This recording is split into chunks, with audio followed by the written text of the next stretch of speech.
Good morning to you. All right, now that's it. What's going on, y'all? Welcome to Mommy Needs a Minute. I don't know what episode this is, but this is season 2. So welcome back. I know things have been real crazy, so we're going to jump right into things because, for one, let's talk about how I just dropped my child back off at daycare after 10 whole days. I really feel like it's honestly been almost like 14, but it's been a long time. The last time I talked to you, I think I said that it was about to be a little snowstorm. Not the last time, the time before that. We had a little snowstorm. It should have been called the ice storm because that's what the problem is and was. The ice. However, me and my child have been bunkered in the house since the end of January. And because her daycare runs on the school system schedule, our county was closed up until yesterday. And so she was out of daycare up until yesterday. But I dropped her ass off this morning. Yes, I did. And what did we do? We acted like today was the first day of school. Baby girl got dressed like today was the first day of school. Did her hair. And it was a 2-hour delay, so it gave me a little bit of extra time to do all the things. And so I really feel like I need these 2 extra hours every day to get myself together and to get her together. But tomorrow it'll be back to regular hours, which is fine. But I survived, y'all. Nothing tests your endurance and your abilities to be a parent and be stable at the same time, stable mentally at the same time, more than snow days. Snow days with your kids. And this can be if you are single parenting or if both parents are in the house, because I know if everybody's in the house, I could imagine. I don't want to imagine, but I can imagine because I've been there before where there has been snow days and all of us are in the house. That is just as bad as having you and your 1-year-old just in the house. It's crazy. But we did it. We survived.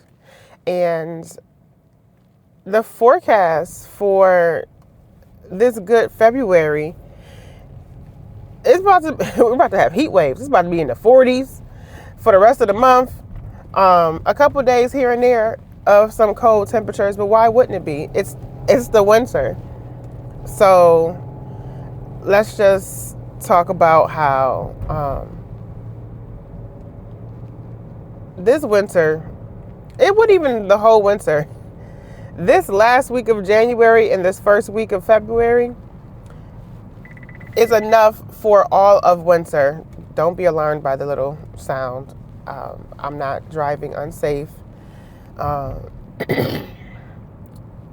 That happens when a bird flies in front of my car. It happens when the snow is too high, or it doesn't matter. I'm good. But yeah, we're not going to talk about it anymore. I'm just going to talk about the fact that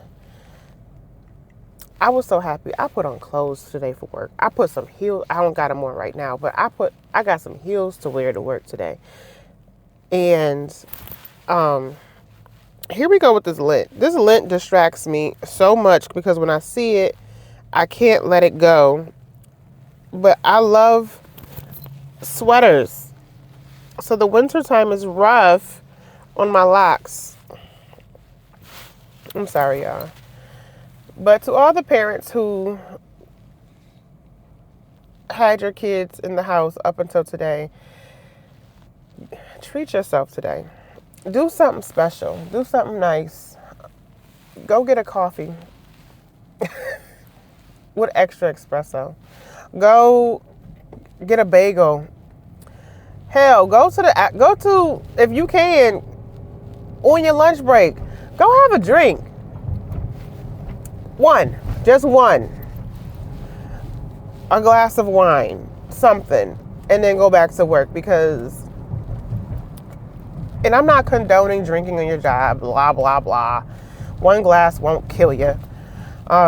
Please be responsible. I would hate to condone irresponsible behaviors. But cars really be trying it. Like, there's only one lane, people. Speaking of one lane, excuse me. The snow removal in the cities, in the states of Maryland and the District of Columbia, do better. I drove out to Alexandria the other day.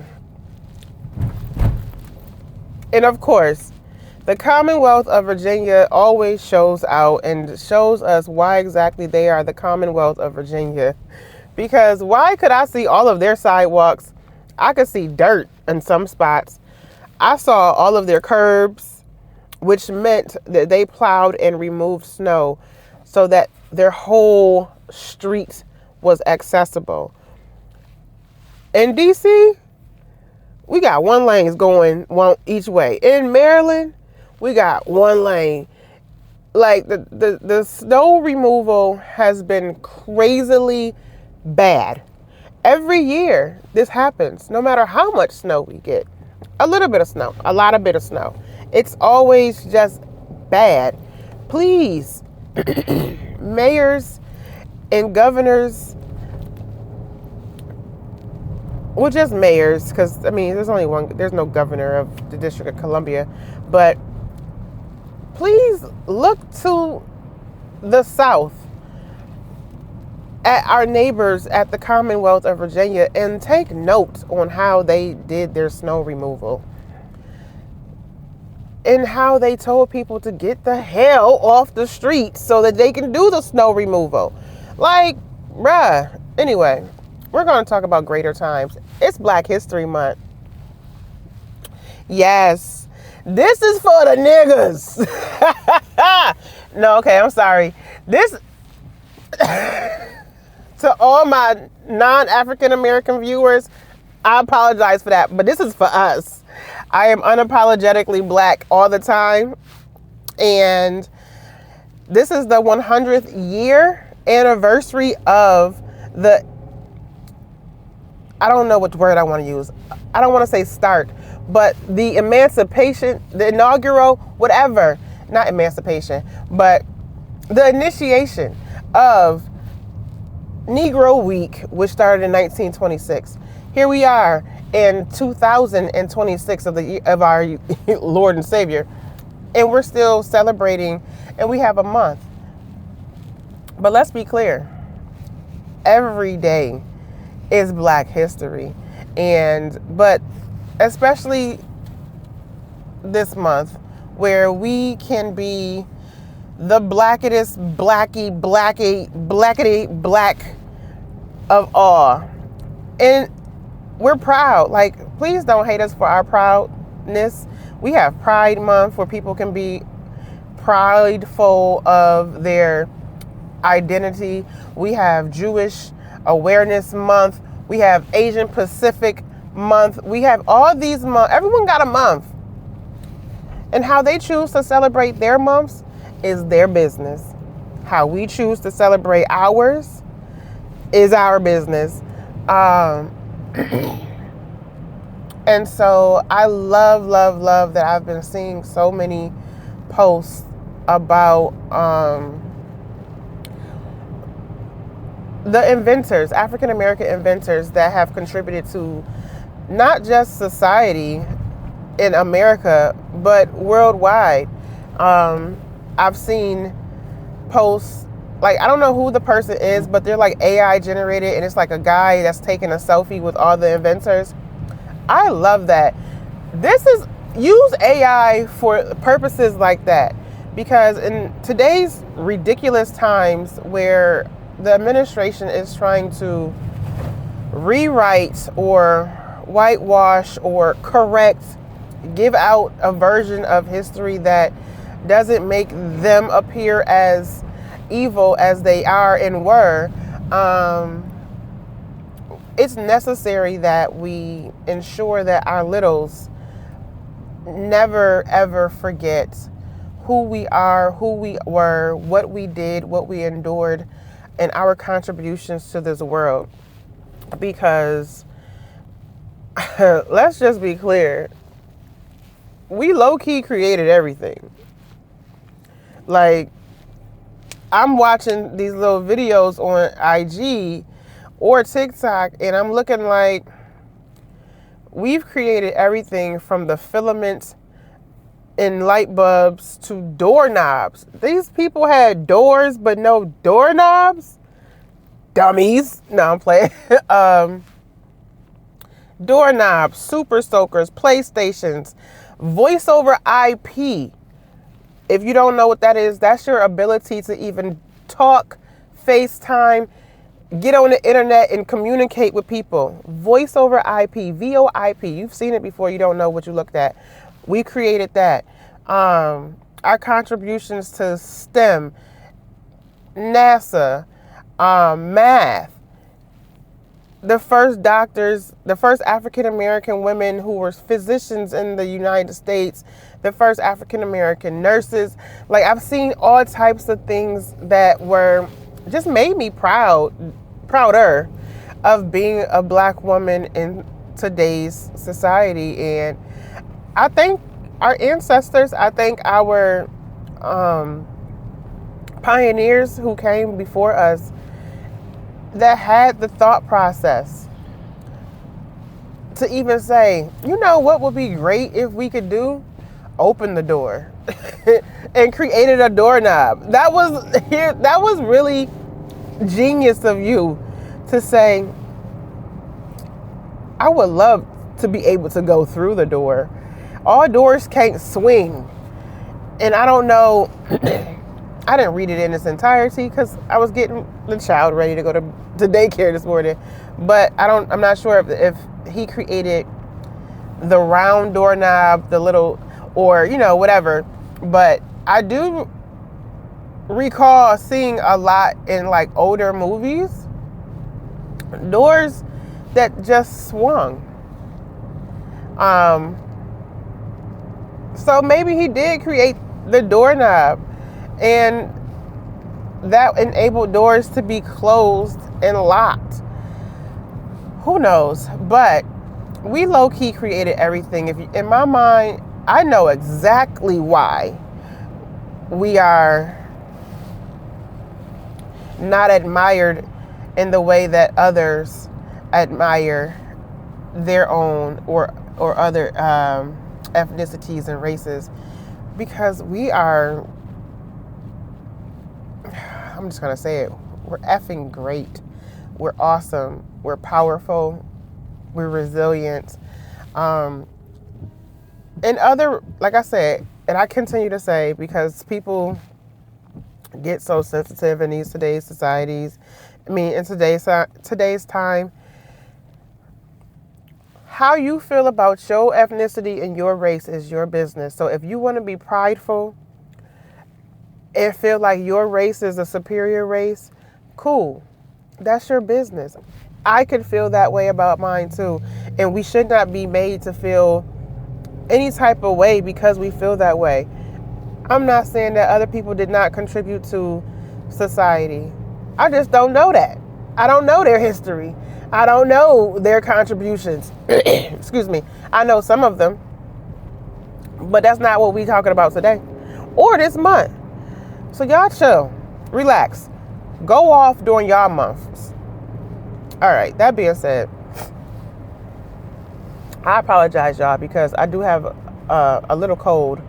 I don't know how I got a cold from sitting in the house. How does that happen? I literally was in the house, and I went out yesterday, but before yesterday and the day before, I was coming down with a cold, and it literally had not gone anywhere. Where did the cold come from? Where did the virus come from? Is it an old virus? Did I not clean my house well enough or something? Or is it recycled air? I don't know. Um, I just know I'm over it. And I'm ready to not be sick anymore. Um, my line sister sent me a post that I think it was yesterday, or last night, but I read it this morning. And it was basically talking about millennials we're raising our children in one of the toughest times. And let's not we're let me okay, let's back up, because everyone's going to feel like, and we can talk about how different times had their own, every time frame had their own struggle, right? Now they want to remove snow. You see, not now, in the middle of the morning, when everybody on a 2-hour delay, you want to do it right now? Now they want to see curbs, and they still not doing a good job. Like, I still don't see curbs. Why he not getting closer? Anyway, I'm sorry. But the post was saying, I was saying, my bad. So each time we can identify some type of struggle and some type of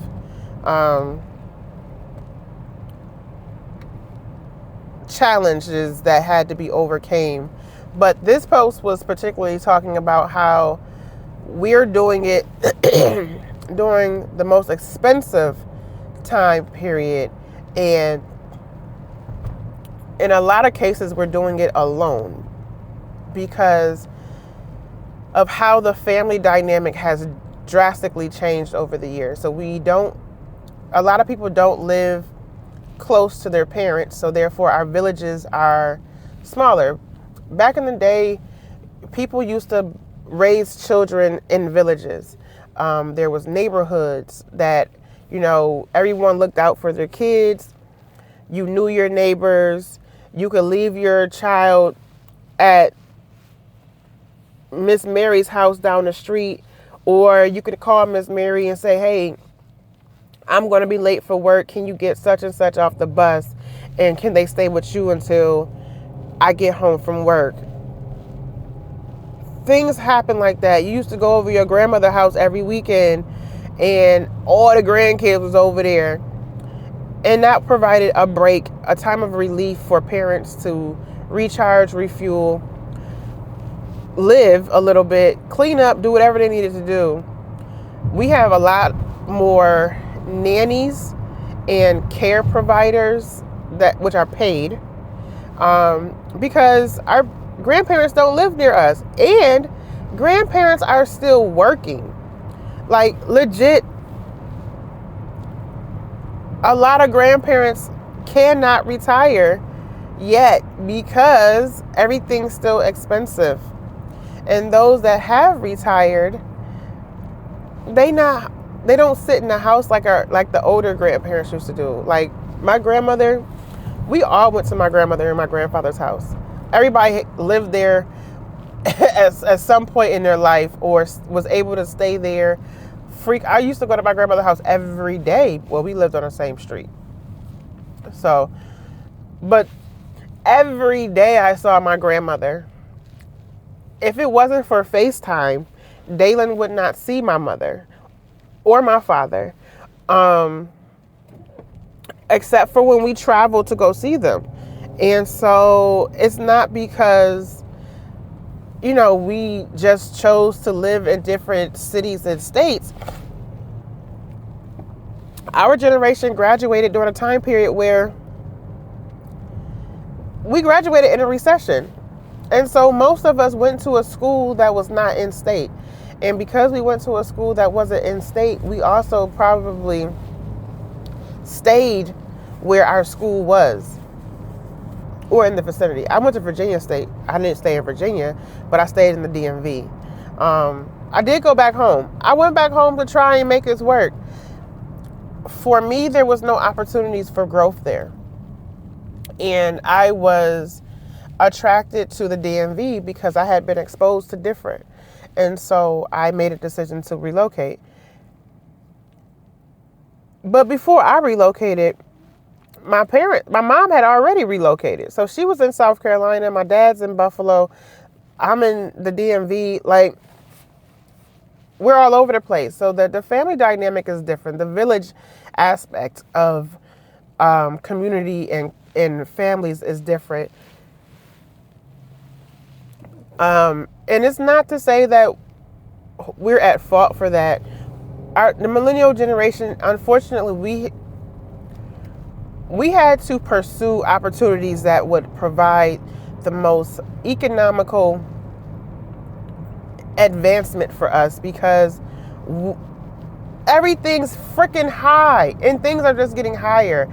But one point that the thread did say was, despite all of the disparities and challenges that we face as new parents raising our kids during these times, we are the most present parents, which is amazing. And so, meaning not just physically present, we take time to go to our children's recitals. We're involved in sports. We're engaged in their lives. We play with them. We teach them. Kids are being homeschooled more. Kids are learning. And so, I say to millennial parents, kudos, because one thing that I know that our generation is trying to do is break generational curses and change and shift the dynamic of family.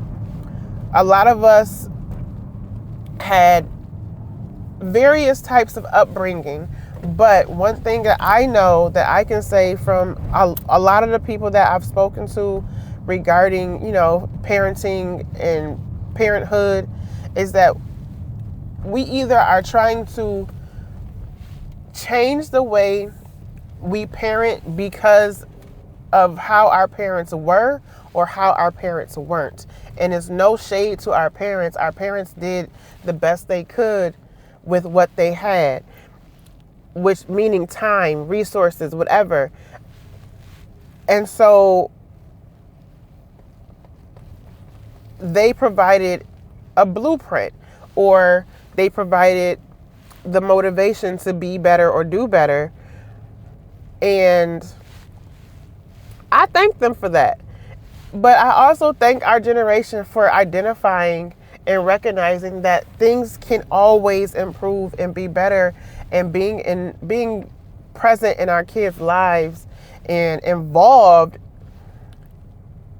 is just as important as being able to provide for them. And so we're exhausted, we're tired, we're overwhelmed, overstimulated, underwhelmed. We don't have a lot of time to ourselves. When we go out, y'all wonder why we binge drink a lot because we don't have time to do things in moderation.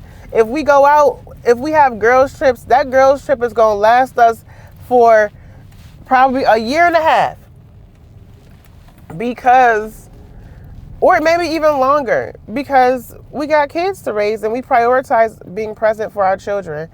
And I love that for us, because our kids will grow up saying that we were present, we were there, my mom did this, my dad did that. And so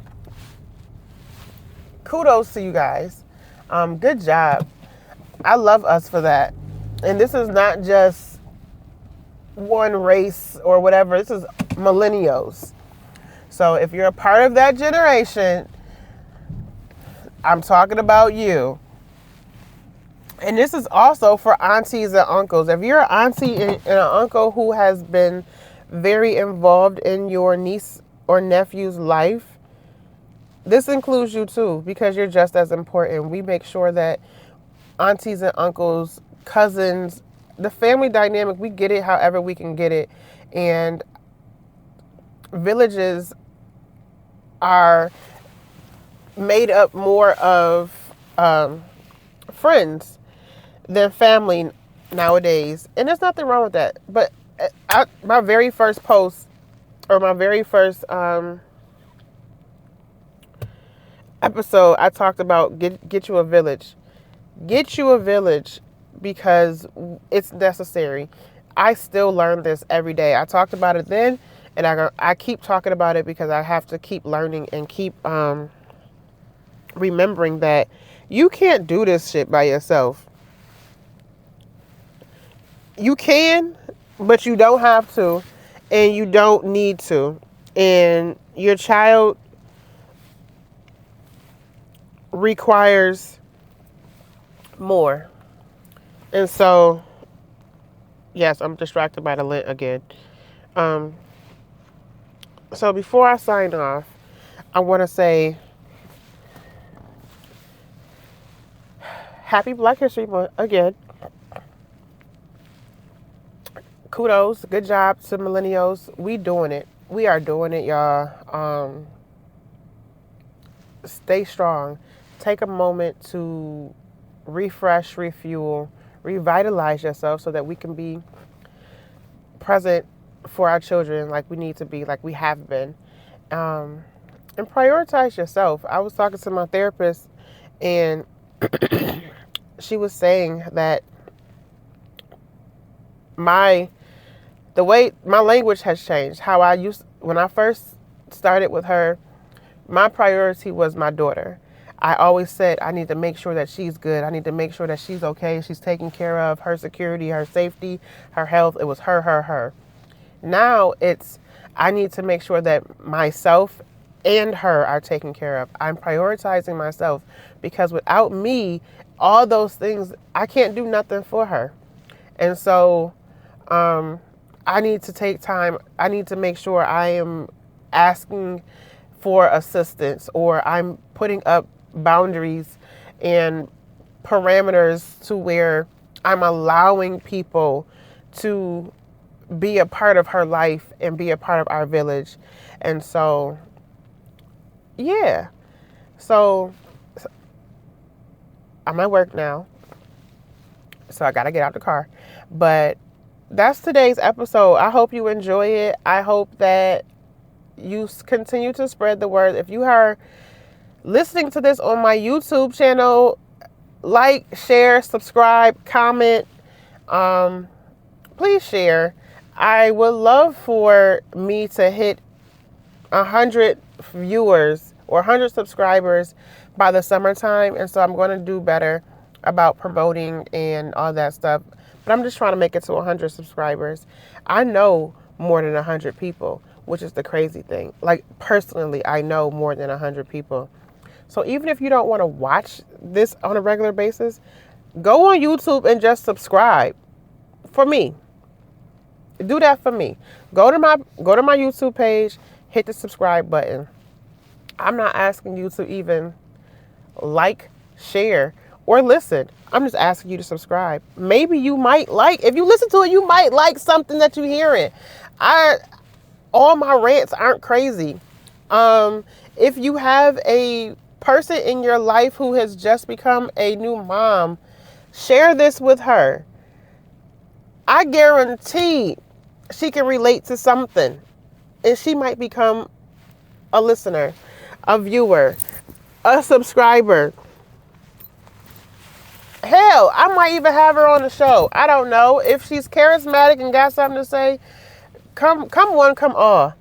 But thank you for your time. Thank you for your attention. Those of you that have already been faithful and subscribed, and you see the potential, you see my vision, thank you. I really do appreciate you. I really do, because I literally get on here and just rant sometimes. But I do it because it's therapeutic. I do it because it will help somebody. Even if it helps 5 people, it helps somebody. So y'all have a great day on purpose. Enjoy the kids being out the house. Everybody get out the house. Everybody. It's sunny here. Get out. Get some fresh air. Open the windows. Do something. But all right. Love y'all. Bye.